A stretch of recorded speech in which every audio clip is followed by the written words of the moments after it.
Bienvenue sur la chaîne Femmes étoilées et épanouies. Moi, c'est Marie. Ici, je traite des différents sujets liés à l'épanouissement et au bien-être. Cette chaîne s'adresse majoritairement aux femmes. Mon sujet du jour est 5, 4, 3, 2, 1. 8 points à savoir sur les respects pour une femme des distinctions.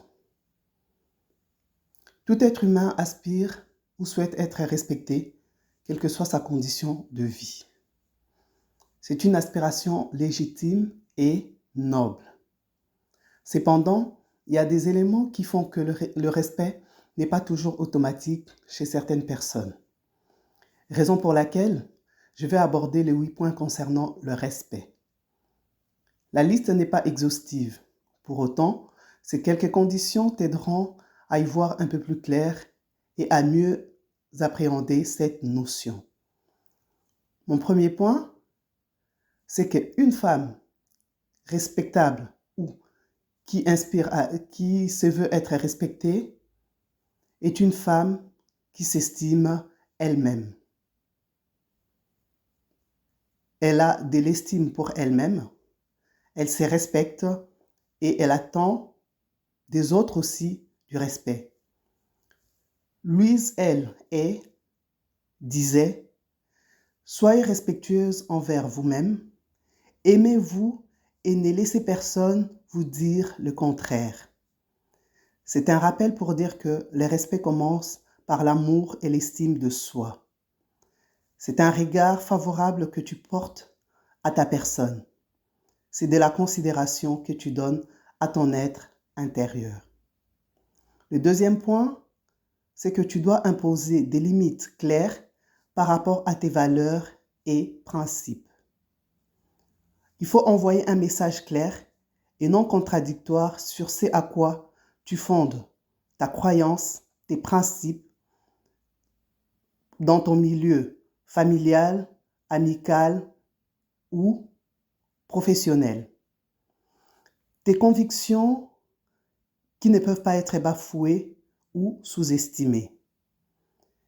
En fait, c'est comme une barrière. Cette limite-là, c'est comme une barrière des protections personnelles qui empêchent les indéfectibles de l'impolitesse de franchir.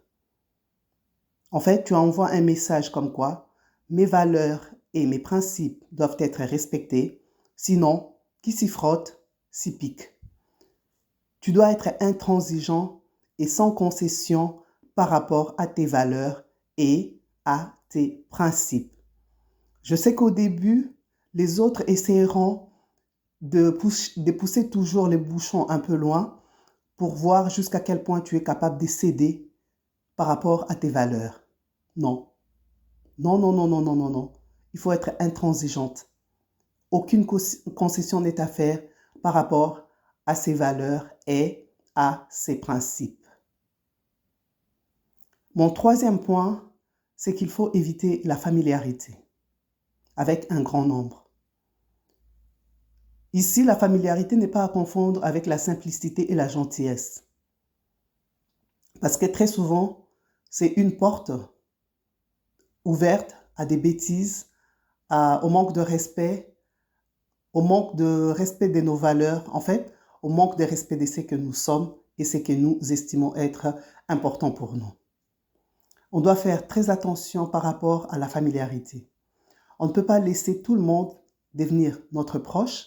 On ne peut pas ouvrir la porte à des inconnus pour être en interaction avec nous. C'est quelque chose de subtil.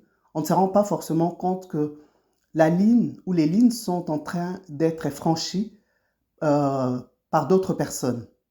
Donc, à nous de veiller, à nous de faire attention qui rentre dans nos vies et limiter les règles de nos échanges ou des interactions avec ces personnes. Mais par rapport à la familiarité, on ne peut pas être fermé partout. Il y a des endroits où on peut se lâcher parce qu'on est tout simplement en confiance, en famille, avec un petit groupe d'amis. On peut se lâcher, on peut parler, on peut rire. Parce qu'en fait, la vie, c'est aussi ça. C'est aussi être décontracté, c'est aussi être Ouvert, c'est aussi prendre des moments de joie, de simplicité avec des gens qu'on aime et qu'on estime beaucoup. La familiarité est souvent perçue comme la convivialité, oui, seulement dans un cadre choisi, réciproque. En aucun cas, la familiarité ne doit être subie. Parce que très souvent, les gens qui se rapprochent de nous viennent avec des mauvaises intentions. Et si on les laisse s'approcher de nous, très souvent, ils partent avec plus que ce qu'ils étaient venus chercher, c'est-à-dire nos secrets, notre vie, notre mode de vie, tout ce qui est personnel. Donc, j'insiste, la familiarité, il faut veiller sur ça. C'est un point très, très, très important si l'on souhaite être respecté. Le quatrième point, c'est la rareté. Dans le cadre de mon sujet, la rareté, c'est l'effet de créer un sentiment d'exclusivité une fois que les autres sont en face de toi, en ta présence. Il faut que ça soit de moments rares. Il faut que ta personne soit quelque chose d'extraordinaire.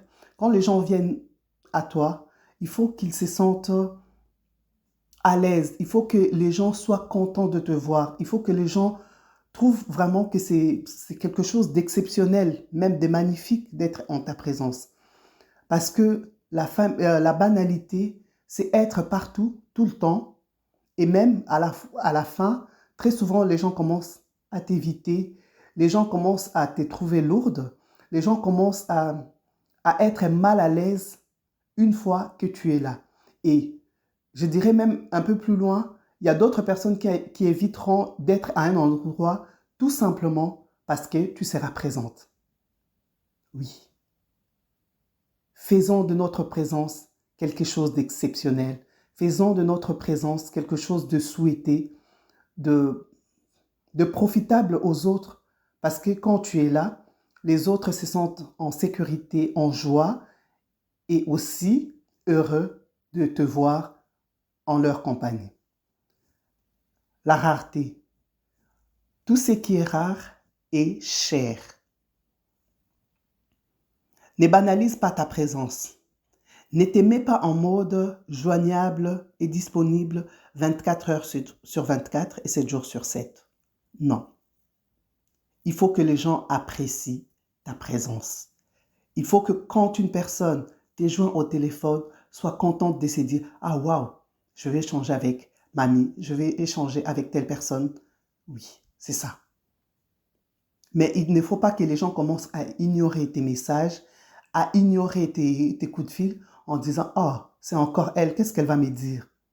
Quand tu atteins ces niveaux de banalité, dis-toi que tu dois reprendre ta vie en main pour te faire respecter et revoir aussi ta manière de communiquer avec les autres. Le cinquième point, c'est qu'une femme qui se veut être respectée doit être autonome sur le plan émotionnel. Ta vie ne doit pas dépendre de l'attention des autres. Aussi, tu dois être une femme qui choisit ses combats. Tu t'éloignes le plus loin possible des futilités. Ici, il faut que tu apprennes à t'exprimer pour dire quelque chose d'important. Il faut que tu sois une femme émotionnellement stable. Tu dois faire attention à ta santé mentale. Une femme qui se respecte est une femme qui est émotionnellement stable, est une femme qui prend soin de sa santé mentale pour être équilibrée dans cette société. Le sixième point, ici, je vais parler de l'autonomie financière. L'autonomie financière, c'est la capacité qu'a une personne de subvenir à ses besoins sans dépendre d'une tierce personne. Une femme respectable ou qui se veut respectée doit travailler pour gagner son pain et ne dépendre des personnes. Pour nuancer mon propos, Je dirais qu'il y a des périodes dans la vie où les épines de la rose nous affrontent.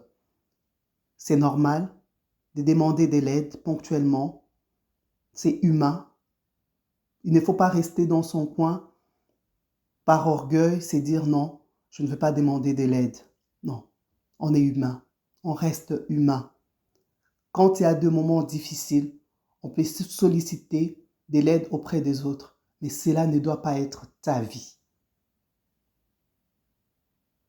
Tu ne peux pas vivre continuellement du portefeuille d'une autre personne, parce que cela ouvre grandement et largement la porte au manque de respect. L'autonomie financière est un état où tu as la liberté de choix de ta vie. Ici, j'insiste, il faut chercher, il faut se créer des sources de revenus pour ne dépendre des personnes. Mais en cas de difficulté, ce qui peut arriver dans la vie, n'aie pas hésité de demander de l'aide. J'ai bien insisté de manière ponctuelle. Le 7e point, c'est ta présentation physique ou les soins que tu apportes à ton apparence physique. Pas que physique, je dirais aussi intellectuelle.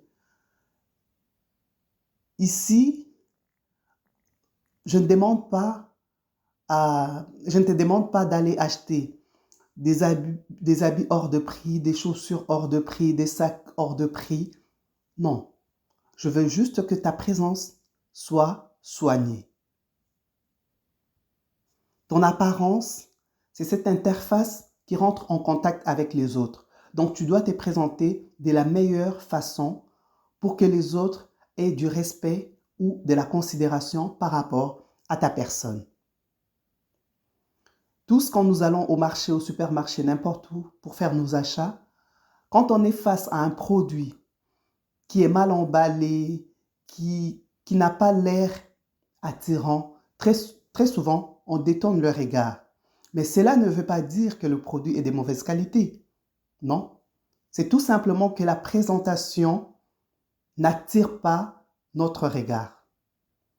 Quand on voit une personne négligée, une personne débraillée, très souvent, on a tendance à ne pas respecter cette personne tout en ignorant le fond de la personne. Par rapport à ça, je dirais qu'il faut faire attention à comment nous nous présentons devant les autres. Très, très, très important. Parce qu'au premier abord, les gens ne voient pas ton fond. C'est ton extérieur que les gens ont en face. Fais attention à comment tu te présentes en société.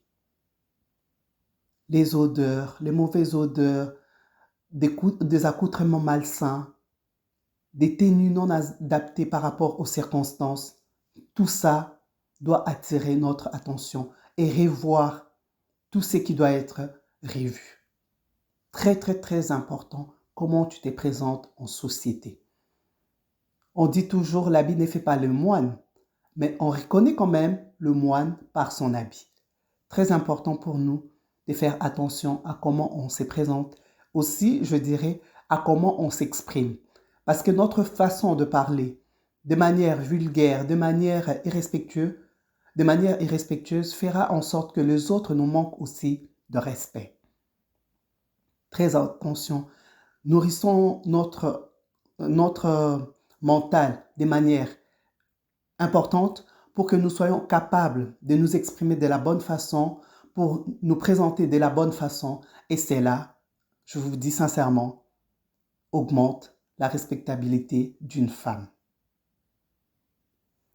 Le 8e point, qui est le dernier, c'est qu'une femme qui se veut être respectée doit s'éloigner le plus loin possible des addictions.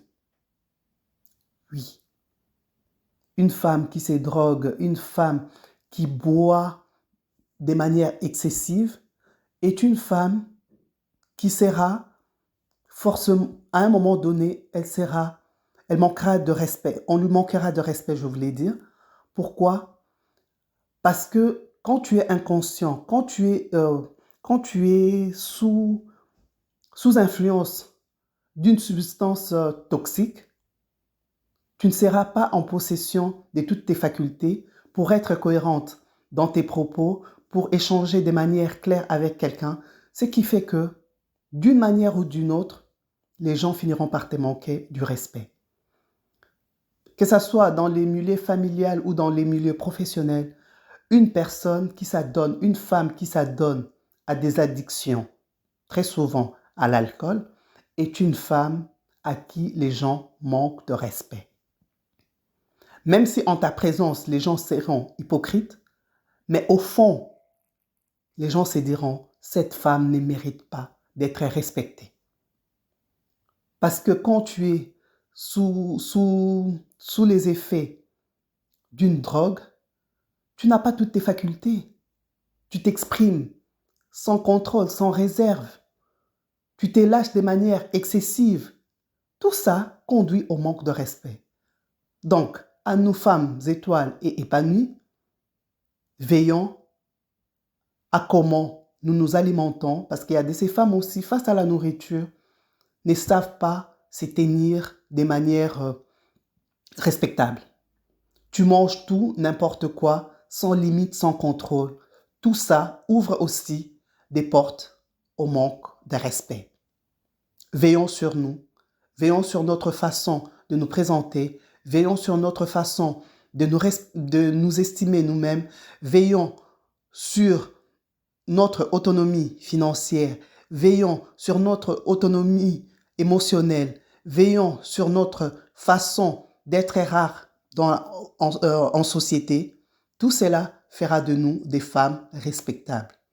Je disais tout à l'heure, la liste n'est pas exhaustive, mais le respect, c'est quelque chose de très, très, très important parce qu'il est défini comme un sentiment qui porte à accorder à quelqu'un de la considération en raison de la valeur qu'on lui reconnaît. Est-ce qu'on te reconnaît de la valeur ou pas? Femme étoile, femme épanouie.